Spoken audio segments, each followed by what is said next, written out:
as far as our concern a matsayin mu na musulmai, wannan shugaban INEC in har shi ne zai yi conducting election in the Supreme Council, to mu ba mu da ainihin confidence, ba mu yadda cewa zai mana adalci ba.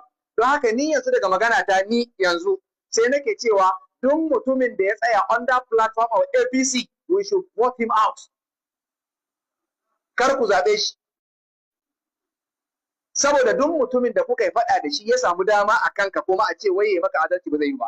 Wannan mutumin shi ya rubuta takardu yadda na faɗa, mai feji 100 yake bayanin cewa an murkushe su, ana kakkashe kiristoci, sojoji sun yi empowering Hausa Fulani, an kirkiri state don a yi empowering Hausa Fulani, ana so a Islamizing Nigeria. To irin wannan mutumin da ya taking side already shi ne muke tunanin zai mana zaɓe, muke tunanin za a samu adalci. Don haka duk in dai ƙarƙashin APC ne matukar wannan a mafitan shi ne chairman, kar wani mutum musulmi ya zaɓe shi. Wannan kuma collectively the Supreme Council for Sharia, the Murik, wurin Professor Akintola, duk maganar da muka tsaya akai kenan. Duk musulmi in dai wannan mutum shi zai tsaya ya yi zaɓe, kar musulmi ya zaɓe shi. Dan ba mu da confidence cewa za a yi abin ga. Ali Indomi, Allah ya ƙara masa lafiya, ban taɓa ganin sa ba. Amma na masa suna na ce Super Senator. Yana APC amma duk abin da gwamnatin ta yi ba daidai ba zai faɗa. Tax reform da ake magana. Wani kare ya fito yana cewa wai abin da shugaban ƙasa ya sa wai ya yi daidai, ba canji, ba ƙari, ba ragi. Yaya za a yi mutane sama da 50 su yadda akan cewa wannan takarda ba haka take ba, sannan ka fito ka ce mutane ba haka take. Kuma in ka san haka take, me yasa ka ce da clerk ɗin majalisa ya je ya ɓoye takardar ka a fito da ita in kana da gaskiya?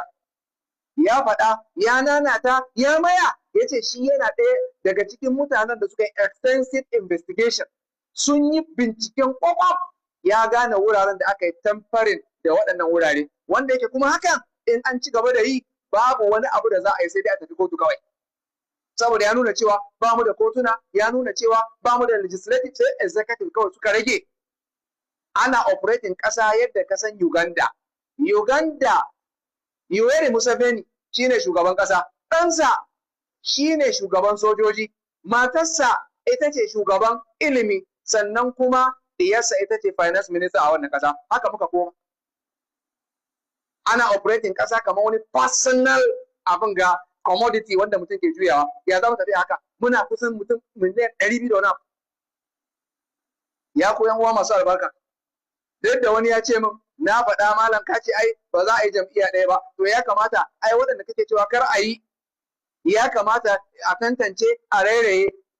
Sai na ce kwarai na ji, amma sunnar Allah subhanahu ta'ala idan mutum ɗaya ya laifi yakan shafi al'umma gaba ɗaya. Wattaqu fitnatan la tusibanna alladhina zalamu minkum khas. A don haka kowa in ya zamana cewa ɗauki ɗaiɗan ma za mu yi, kowa za mu ba shi title. Tun daga kansila za mu sa mishi suna, za mu fitar da wani yare, za mu sa mishi suna foundation, saboda za a yi gini sai an haɗa foundation, kansila shine foundation. Za mu ga yadda na ce in ma ka yi ɗin ko ka taɓa yi, me kai yi, in kuma kana nema ne ya kake a cikin al'umma. Dole sai mun gane wannan. Sannan chairman shine DPC.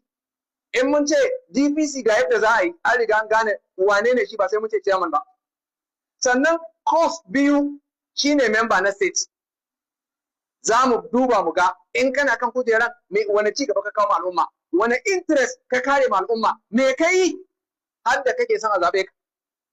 Sannan rep shine ainihin linta. Senator shine overhead cost, saboda an yi linta ana ƙara cost 2 ko 3 shine senator. Gwamna shine POP, sannan kuma shugaban ƙasa shine rufi. Ibadallah, inna Allah ya'muru bil adli wal ihsani wa ita'i dhil qurba wa yanha 'anil fahsha'i wal munkari wal baghi ya'idukum la'allakum tadhakkarun. Qumu ila